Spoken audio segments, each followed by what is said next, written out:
Sir, thank you very much for joining the program. First of all, your reaction to the government deciding to ban rallies just as your supporters were taking to the streets. Well, just to give you the background, the Supreme Court asked the President of Pakistan to fix an election date. That date is fixed for the 30th of April, so which means 50 days left. So my party decided to do an election, open our election campaign by a rally in Lahore today. The police had given us permission. They had approved the route of the rally. And suddenly this morning, the permission was taken away, but not just taken away. We had these heavy contingents of police, and these people coming to attend a peaceful rally were hit with tear gas shells, water cannon with some chemical in it, which people are still recovering from. And then police just charging these protesters, breaking their cars, and so many people got injured. But one, Bilal, this guy was killed in police custody. How do you interpret what you're describing as this government back and forth on the rules about holding a rally?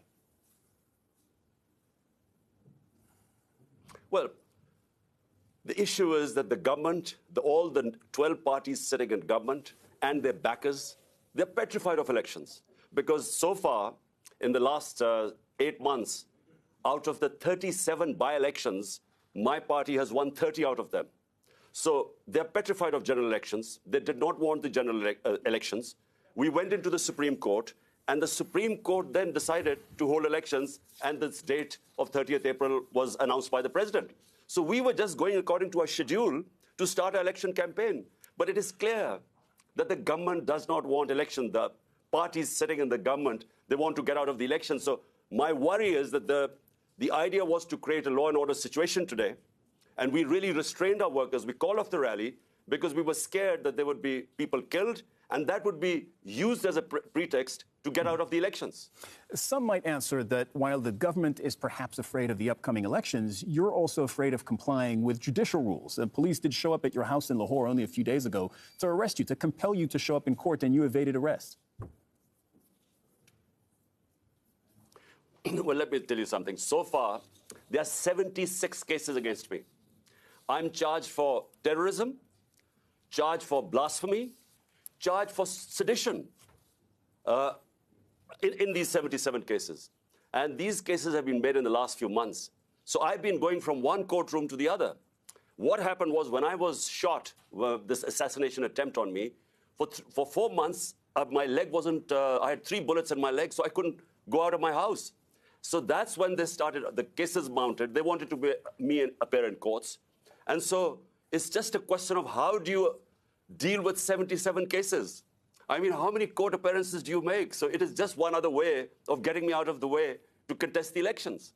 So they want either to imprison me or to disqualify me because they are scared that my party, thanks to the Almighty, is one of the most popular party in Pakistan's history. So because they're scared, that's why they're trying to find ways either to get out of elections or get me out of the way. There are provincial elections, as you mentioned, in April, and then national elections later this year. If they both go ahead as scheduled, can you legitimately run in national elections if, as you say, there are 70-plus cases currently pending against you? All the cases, I'm afraid, are frivolous. Whenever they go into a court of law, these cases will be dismissed. Now imagine, I just give you an example. There's a terrorism. I'm supposed to have committed terrorism. Sorry to interrupt, but if that's the case, and if that's what you believe, why didn't you show up in court? Because I couldn't show up in court. There were reasons why I was injured. So for a lot of time, for 4 months, I was house-ridden. I couldn't really, my leg wasn't, the doctors would not allow me to travel. And they knew it. But before that, I was attending all court cases. But it's only since I was shot, that's when I didn't attend courts. And since then, I have again. But look, it's physically not possible to attend so many court cases. So my lawyers are trying to sort of work out a schedule. The second problem is security. My life is under threat because the people who try to assassinate me are in power. And so we've asked from the courts, we want protection. The court must give me protection before I can appear in courts. Because, I repeat, the people who I have nominated in my assassination attempt are sitting in power.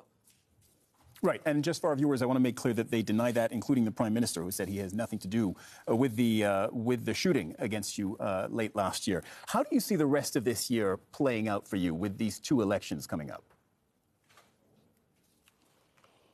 Well, you know, the biggest concern right now for my political party is to protect me, because there's a serious threat to my life.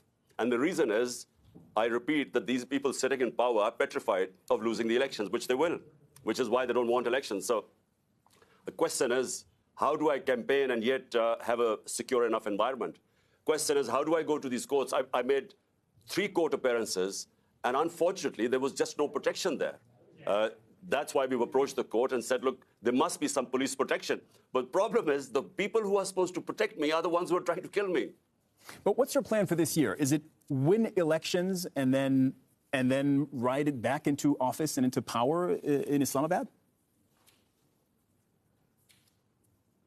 Well, the elections, national elections, are scheduled for October.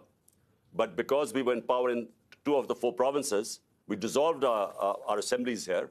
And so to hold elections, so the Supreme Court then asked the president to give a date, which is 30th April. And on 30th April, we hope to contest in these 2 provincial assemblies, which we were already in power. And what we were hoping was that since it's 65% of Pakistan, these 2 provinces, there would be a national election. And the idea for national election is because our economy has gone into a tailspin. Pakistan is facing the worst economic crisis in its history. So the idea was to hold elections, which would then bring political stability, and which would then bring economic stability. So this is really why we went for elections in our 2 provinces. Imran Khan, former Prime Minister of Pakistan, thank you very much for coming on the program today.